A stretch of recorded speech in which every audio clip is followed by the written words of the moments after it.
Today, President Barack Obama and his Attorney General Eric Holder have been able to avoid much of the blame for the deadly failures of the ATF's controversial gun-running operation.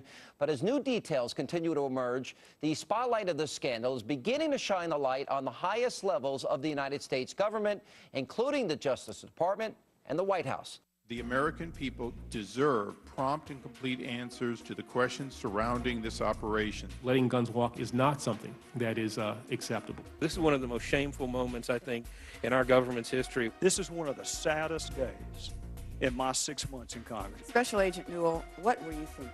I think that's what we're all scratching our heads about. This is the Mo Curley and Larry show, and we're looking for Larry. Are they lying or are you lying? There are far more questions than there are answers when it comes to who is responsible and who should be held accountable for the ATF's failed experiment known as Operation Fast and Furious. Not only does the Attorney General deny having any knowledge of this gun-running scheme, he denies the operation played any role in the deaths of federal agents Brian Terry and Jamie Zapata. The notion that somehow or other this Justice Department is responsible for those deaths that you mentioned, that assertion is offensive. And I want to tell you that. But what if it's accurate, Mr. Attorney General? Eric Holder has a long history of scandalous decisions, of mismanagement, and of deadly decisions. I think that the people who put him in that appointment in the first place bear blame. They have to answer for their bad decisions because, look, with Eric Holder, the writing was on the wall. There was no question that you were going to get anything other than an obstructionist corruptocrat in office, and that's how he has run his agency. Under Holder's direction, the Justice Department has ignored subpoenas and refused to turn over key documents to Congress throughout the investigation. Sir, if you're going to count pages like this as discovery, you should be ashamed of yourself. The pages go on like this forever. You've given us black paper instead of white paper. How dare you make an opening statement? How dare you make an opening statement of cooperation? We've had to subpoena again and again. Stonewalling is the Obama way. It certainly has been the Eric Holder way of dealing with this controversy, and that's why Republicans, whistleblowers, investigative journalists have to continue to push. Who authorized this program that was so felony stupid that it got people killed?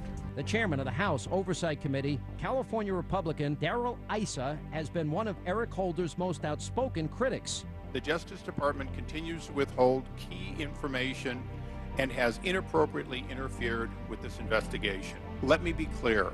The Justice Department is not our partner in this effort. They are the subject of this investigation. Their continued interference will not be allowed to derail the committee's work.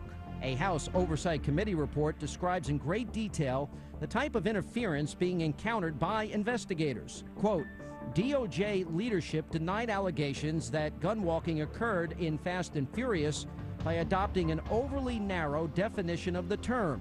They argue that gunwalking is limited to cases in which ATF itself supplied the guns directly. It's no surprise that a former Clinton official is getting Clinton-esque about his alibis and his rationalizations for how this program got out of control. But it is certainly a case of parsing definitions and trying to weasel out of what the definition of is. Now the question is whether or not Eric Holder's Clinton-like evasion will help him survive this scandal, just as his former boss did in the late 1990s. There's a Teflon coating around so many of the top Obama officials.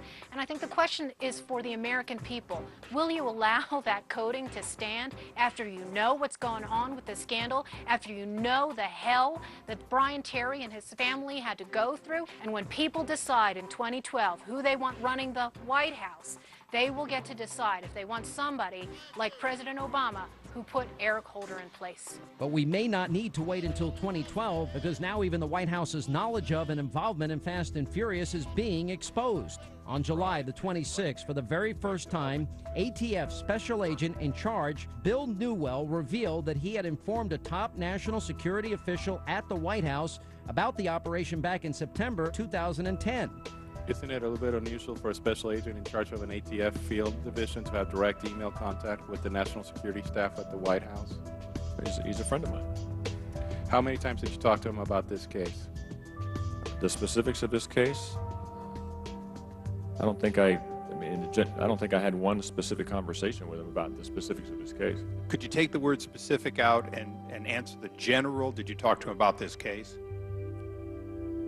I might have talked to him about this case, yes, sir. O'Reilly is the first aide to President Barack Obama to publicly be accused of having knowledge of this operation.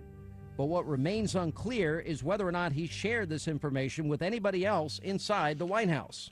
And coming up, one of the people most responsible for bringing all of this to the public's attention, that's Congressman Darrell Issa. He tells us one of the most shocking details coming up next.